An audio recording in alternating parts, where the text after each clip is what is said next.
함께 보실 하나님의 말씀은 신약성경 데살로니가전서 1장입니다.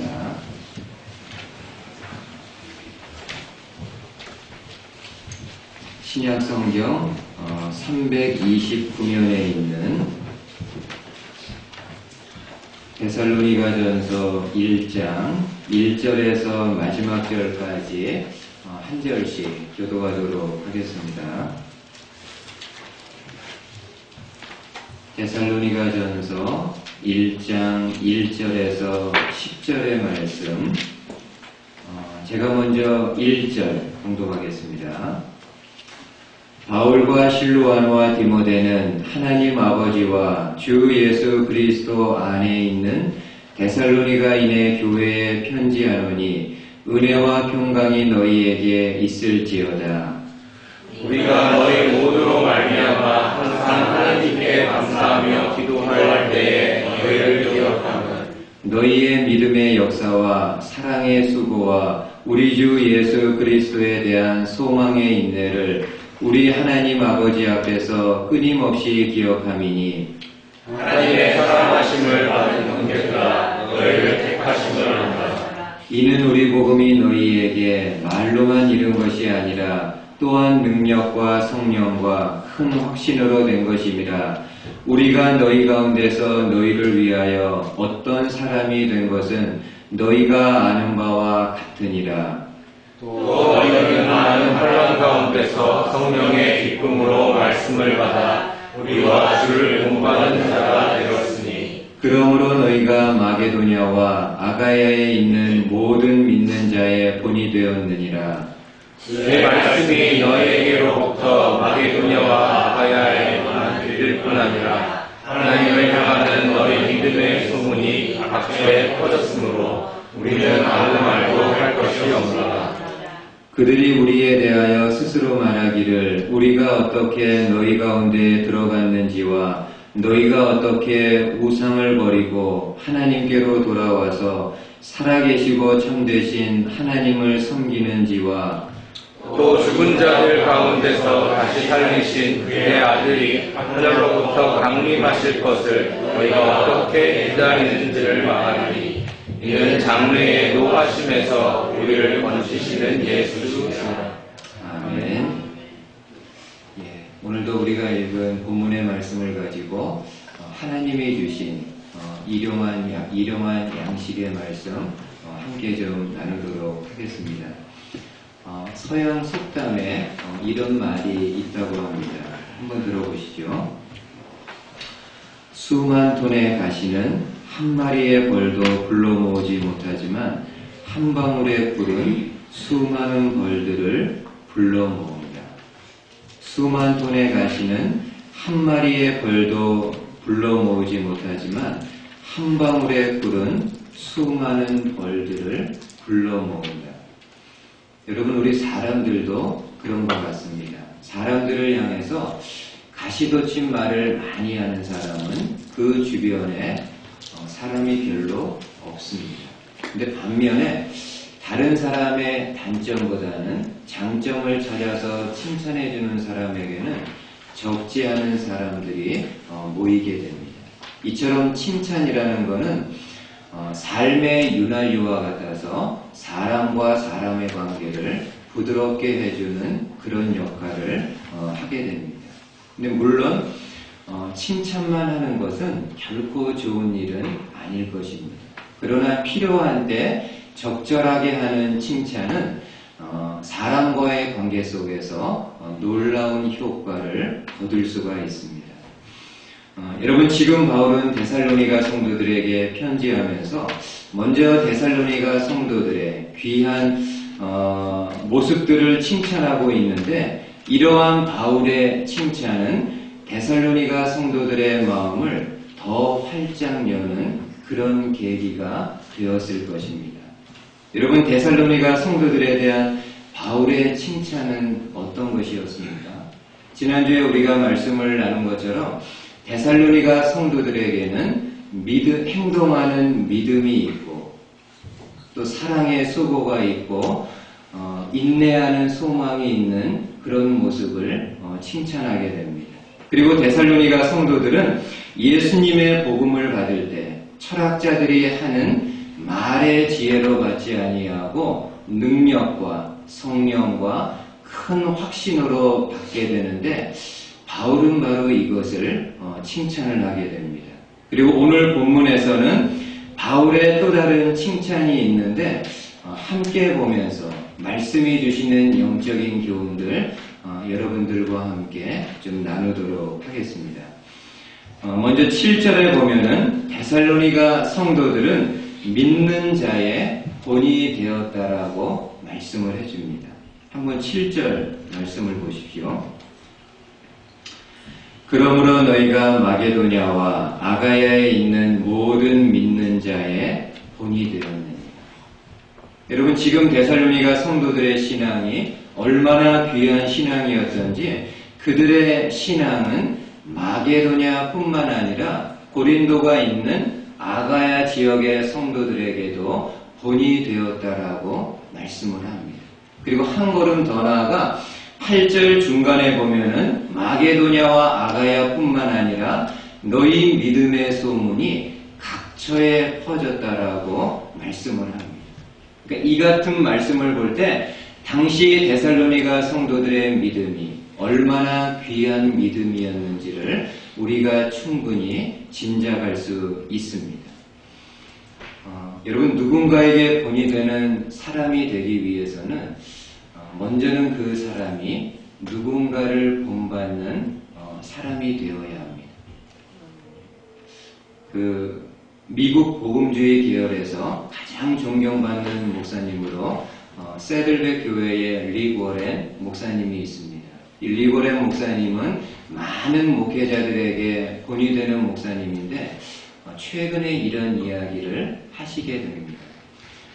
지금 자신이 교회를 섬기는 여러 가지 방법들은 본인의 독창적인 그런 생각들이 아니라 자신이 존경하는 다른 목사님들의 삶과 사역을 모방하면서 얻어진 결과물이라고 이야기합니다. 그러면서 지금도 본인은 본인이 존경하는 다른 목사님들의 삶과 사역을 본받고 모방하고 있다라고 이야기합니다. 그러면서 리고렌 목사님 이런 이야기를 합니다. 내가 있는 공동체 안에서 본받을 만한 누군가가 있다라는 것은 정말 복스러운 일이라고 이야기를 합니다.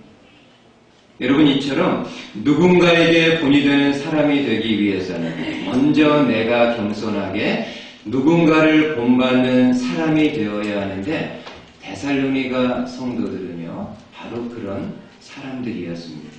한번 6절 말씀 보십시오.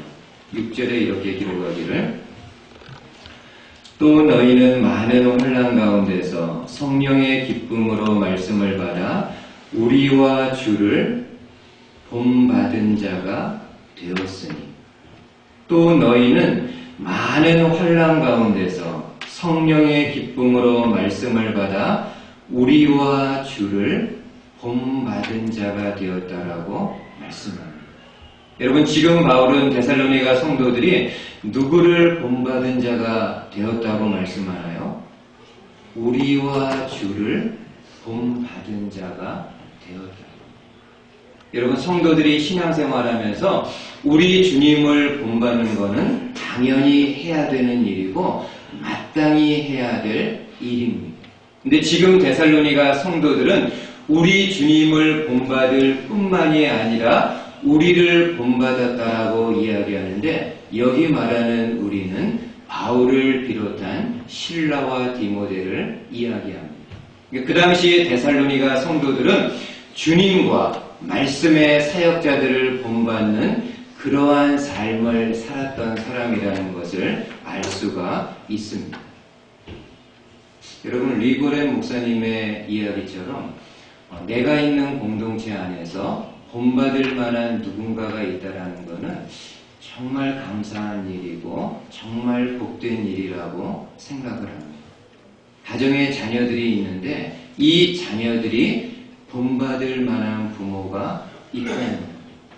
학교에서 학생들이 본받을 만한 선생님이 있다는 것. 회사에서 직원들이 본받을 만한 리더가 있다고 한다면은 그 공동체는 정말 복 있는 공동체라고 이야기할 수 있습니다. 여러분 혹시 사표라는 말 들어보신 적 있으신가요? 이 사표, 어떤 직책에서 사임하는 것을 말하기도 하지만은 또 다른 뜻이 있는데요. 학식과 덕행이 높아 모범이 될 만한 인물을 가리키는 말. 그래서 흔히 이런 질문을 하지 않습니까? 이 시대의 사표는 과연 누구인가? 이런 질문들을 하게 되는데 우리나라 법조계에서 대표적인 사표가 있다고 하면은 초대 대법원장을 지낸 김병로 선생님을 이야기한다고 합니다. 여러분, 김병로 선생은 해방 전에는 독립운동가들의 변호를, 법적인 변호를 맡으며 활동하면서 항일운동을 하게 됩니다. 그리고 해방 후에는 초대 대법원장이 되어서 무소불위의 공권력을 행사하는 독재 이승만 정권 하에서 사법권의 독립권을 지켜냈다라고 평가를 받고 있습니다. 그리고 이 김병로 선생은 9년 3개월 동안 공직에 있으면서 도덕적으로 흠이 없는 청빈한 삶을 살았던 분으로 유명하다고 합니다. 한 번은 그분에 대해서 이런 이야기가 있다고 합니다. 아마 그 당시 판사들이 받는 월급이요, 지금 우리가 생각하는 것만큼 많지가 않았던 것 같습니다. 한 젊은 판사가 김병로 선생을 찾아와서 이야기합니다. 지금 내가 받는 월급으로는 생활하기가 너무 힘들기 때문에 판사직을 그만두겠다. 근데 그때 김병로 선생님이 이런 이야기를 했다고 합니다. 이복의 젊은이, 나도 지금 며칠 동안 굶고 있다. 여러분, 이 청년이 그 이야기를 듣고는 다시금 용기를 내어서 판사직을 수행했다라는 그런 이야기가 있습니다. 여러분, 그 당시 김병로 선생은 정권에 조금만 비위를 마치고 주는 뇌물만 받아도 떵떵거리며 살 수 있는 위치였지만은 그러한 유혹의 손길들 다 물리치고 가난하지만은 원칙에 입각한 삶을 살았기에 지금도 법조계의 모든 사람들이 사표로 삼고 있다고 합니다. 저는 그런 면에서 우리나라 법조계가 이런저런 여러 가지 문제가 있지만은 그럼에도 그런 사표가 있는 법조계는 희망이 있고 복이 있는 공동체라고 생각을 합니다. 여러분, 주님의 교회는 어떻습니까? 다른 교회 생각할 것 없이 저와 여러분들이 섬기는 소망교회는 어떻습니까? 내가 이 교회에서 신앙적으로 혹은 인격적으로 본받을 만한 사표가 있는지, 신앙생활은 저렇게 해요. 저분이 하는 것처럼 신앙생활하면 틀림없어 라고 생각이 드는 신앙적으로나 혹은 인격적으로 본받을 만한 사표가 있는지. 그런 면에서 저는 개인적으로 정말 부끄럽고 죄송한 마음입니다. 제가 목회자로서 여러분들에게 신앙의 사표가 될 수 있는지 한번 다른 분들도 생각해 보십시오. 내가 장로인데 장로로 내가 신앙의 후배들에게 사표가 될 수 있는지, 내가 권사인데 기도의 어머니로 존재하는 권사인데 내가 많은 다른 신앙의 후배들에게 신앙의 사표가 될 수 있는지, 내가 안수 집사인데 내가 이 교회의 재직인데 과연 다른 사람들에게 혹은 다른 동료들에게 신앙의 사표가 되고 있는지. 다른 분들은 모르겠지만 저는 이 말씀 준비하면서 개인적으로 너무나 부끄럽고 죄송한 그런 마음입니다. 여러분, 며칠 전에 오카는 목사님이 돌아가시기 전에 마지막으로 목회자 세미나에서 말씀하신 내용을 동영상으로 보게 되었습니다. 그때 오카는 목사님이 한국 교회가 그리고 한국 교회의 성도들이 이렇게 불신자들로부터 이렇게 사회로부터 지탄을 받는 것은 절대적으로 그분은 100%로 이야기하더라고요. 절대적으로 목회자들의 책임이라고 한탄하면서 말씀하십니다. 목회자가 거짓을 말하지 않는데 어떻게 성도들이 거짓을 말할 수 있겠는가? 목회자들이 음란을 행하지 않는다면 어떻게 성도들이 간음을 행하겠는가? 목회자들이 주님을 정말 사랑한다고 하면 어떻게 성도들의 삶이 이렇게까지 바닥으로 떨어질 수 있는가 하면서 모든 책임은 목회자들에게 있다라고 말씀하시는 내용을 들었습니다. 그 말씀 들으면서 이 말씀 준비할 때 너무나도 죄송하고 부끄러운 마음.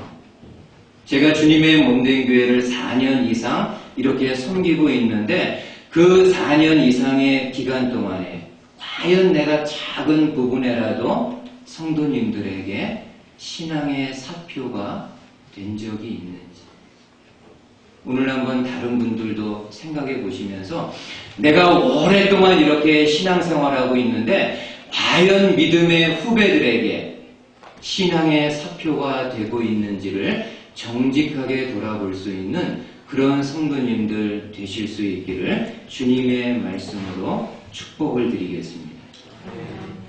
여러분, 그리고 그 다음 말씀에 보면은 바울은 데살로니가 성도들의 모습을 기억하면서 이야기할 때 가장 먼저 소개한 것은 그들에게 있는 믿음, 소망, 사랑의 모습입니다.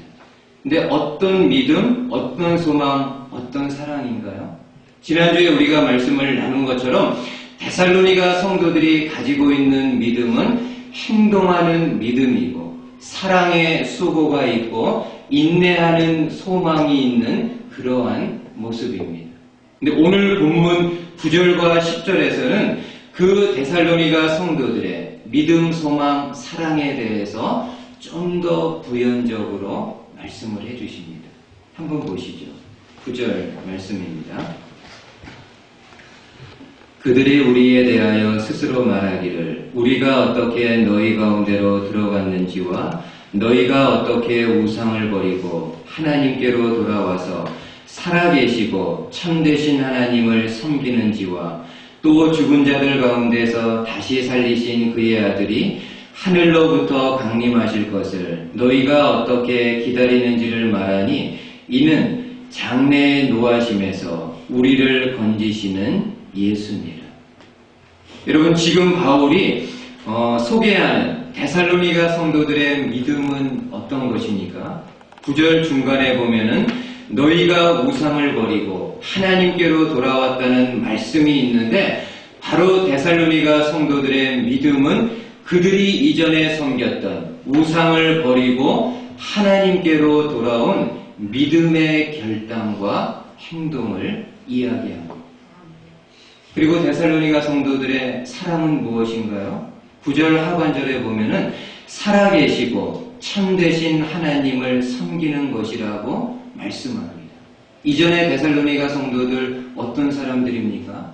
다른 우상을 열심으로 섬겼던 사람들인데 지금은 예수 그리스도를 믿음으로 중심으로 사랑으로 그 예수님을 희생과 헌신이 동반됨에도 불구하고 한결같은 마음으로 주님을 섬기고 있다라고 말씀을 합니다. 그리고 마지막으로 데살로니가 성도들의 소망은 무엇입니까?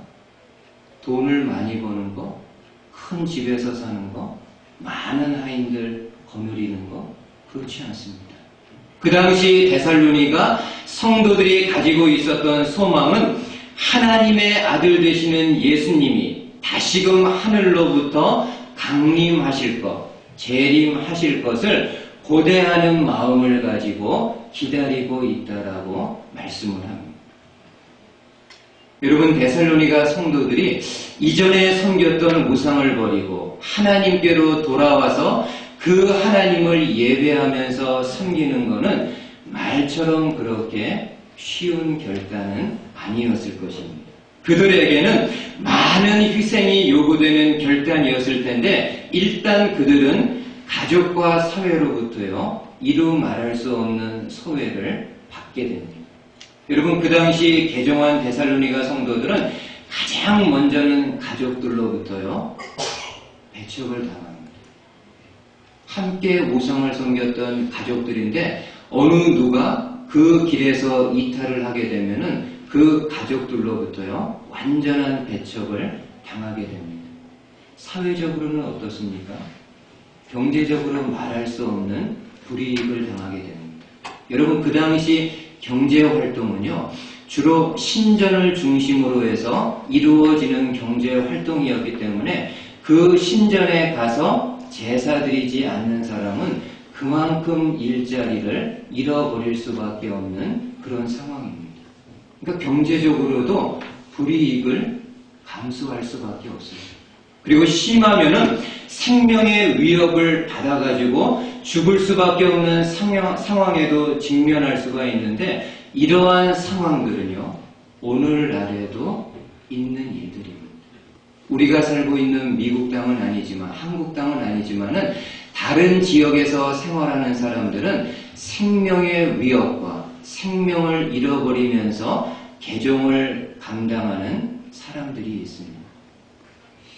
지난번에 한번 말씀을 드렸는데 이란 사람인 메흐디 디바즈라는 사람이 있습니다. 이 사람은 엄격한 무슬림 집안에 태어나서 청소년 기간을 자라난 사람입니다. 근데 청년 때 예수님의 복음을 듣고 그 예수님을 마음으로 영접하게 됩니다. 그리고 예수님을 영접한 후에는 그 마음속에 불같은 예수님의 마음이 일어나다 보니까는 주변에 만나는 사람들에게 예수 그리스도를 소개하게 됩니다. 여러분 우리가 아는 것처럼 이슬람권에서는 개종한 사람들은 배신자로 낙인이 찍혀가지고 이런저런 고난과 박해가 그에게 주어지게 됩니다. 그리고 이슬람 사회에서는 다른 종교를 전하는 것이 법으로 금지되어 있기 때문에 이 메흐디 디바즈는 한평 남짓한 독방에 갇히게 됩니다. 그리고 그 감옥에서 말할 수 없는 고문을 당하면서 너의 종교를 포기할 것을 요구받게 됩니다. 근데 그럼에도 이 청년이요 그리스도를 부인하지 아니하고 그리스도를 거부하지 아니하고 끝까지 본인의 신앙을 지키게 됩니다. 결국 이란 정부가 법원을 통해 가지고 메흐디 디바즈의 사형을 선고하게 됩니다. 근데 이 소식이 다른 세계에 이렇게 전파되면서 많은 사람들이 인터넷을 통해서 이 사건을 접하게 됩니다. 수많은 사람들이 메흐디 디바즈를 살려달라는 탄원서를 이란 정부에 보내게 됩니다. 그래서 어쩔 수 없이 이란 정부가요 메흐디 디바즈를 석방시키게 됩니다. 근데 나중에 어떤 일이 벌어집니까? 얼마 지나지 않아서 이 메흐디 디바즈는 이슬람 과격주의자들에게 피살을 당해가지고 생명을 잃어버리게 됩니다. 이처럼 오늘날에도 개종을 하면 생명을 잃어버릴 수도 있는데 신약 성경 당시는요 그 상황이 더 심각합니다. 당시 데살로니가 성도들 또한 헬라 지역에서 그동안 오랫동안 섬겼던 우상을 버리고 예수님을 믿는 결단을 하게 되었을 때 위에 언급한 여러 가지 많은 고난과 핍박을 받게 되었을 것입니다. 근데 그럼에도 그들은요 그 고난에 굴하지 않고 믿음의 역사를 이루어 가게 됩니다. 이루 말할 수 없는 많은 장애, 많은 고난과 환난이 있었겠지만은 그러한 것들에 무릎 꿇지 않고 본인들에게 있는 믿음의 역사를 그들이 할 수 있는 최선의 노력을 통해 감당하게 됩니다.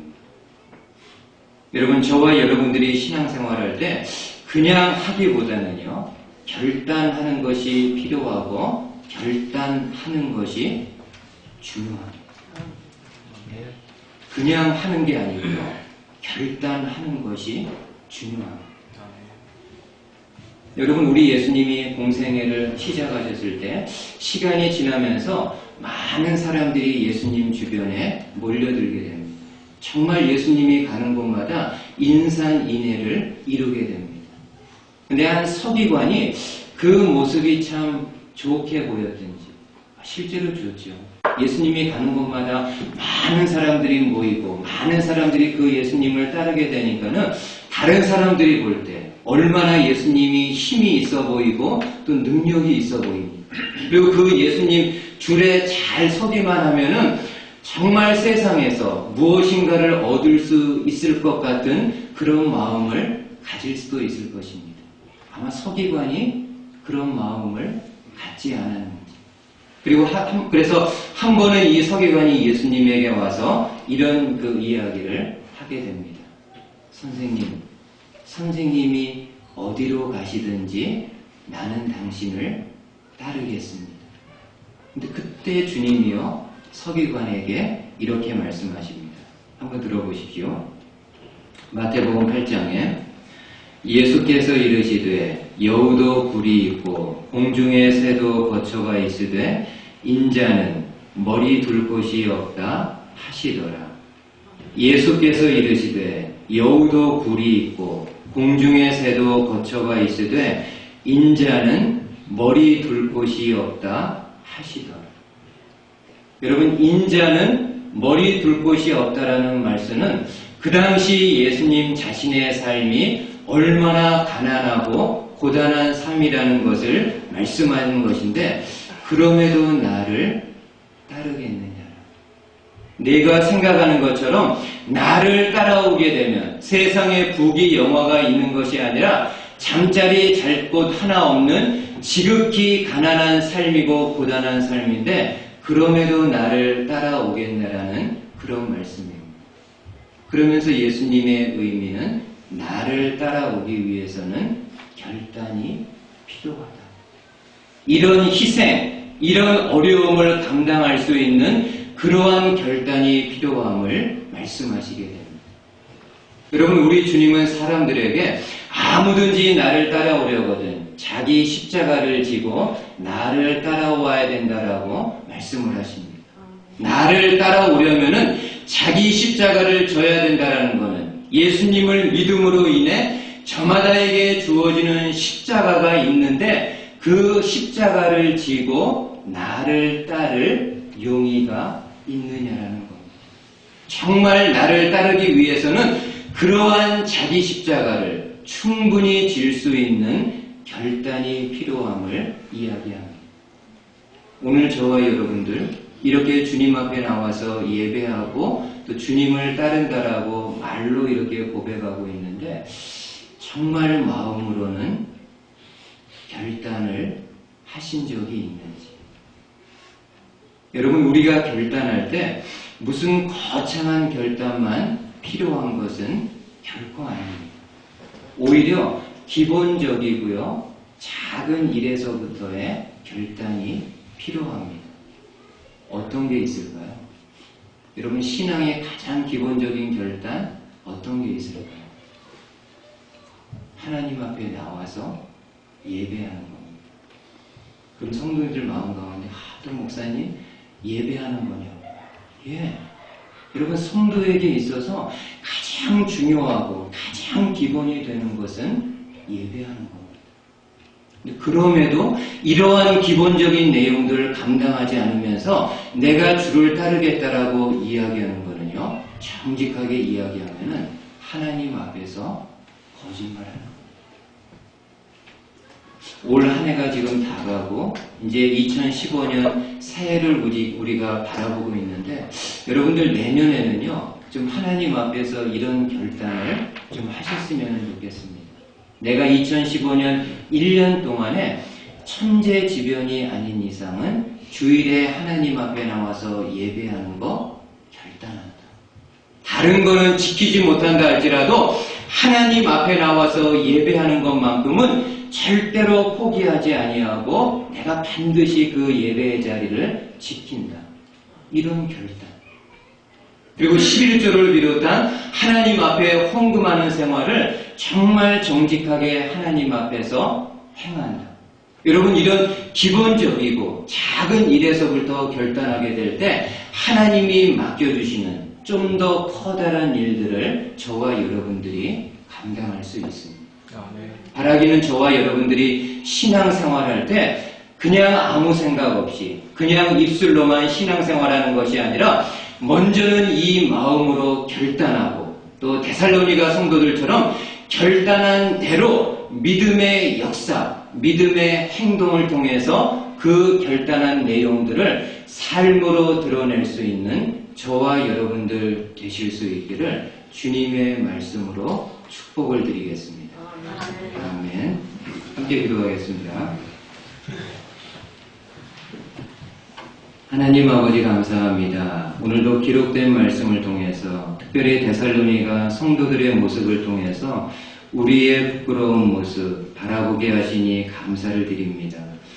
하나님 아버지, 데살로니가 성도들은 바울을 통해서 약 3개월 정도 복음을 받고 복음의 내용을 가르침 받았던 그런 사람들입니다. 아주 짧은 기간 동안 복음을 접했던 사람들인데도 이런 놀라운 신앙의 열매들을 가지고 있습니다. 반면에 저희들은 어떻습니까? 오랫동안 신앙생활하고 있습니다. 어떤 분들은 모태에서부터 신앙생활을 하는 분들이 있습니다. 근데 얼만큼 결단하고 얼만큼 믿음의 역사를 이루어가고 있는지 오늘 이 말씀을 통해서 다시 한번 하나님 안에서 우리 주님 안에서 일어날 수 있는 성도님들 될 수 있도록 축복해 주시옵소서. 큰 것을 결단하기 이전에 가장 기본이 되고 가장 적은 것에서부터 결단하며 나아갈 수 있는 믿음의 성도님들 될 수 있도록 축복해 주시옵소서. 감사를 드리며 예수님의 이름으로 기도하였습니다. 아멘.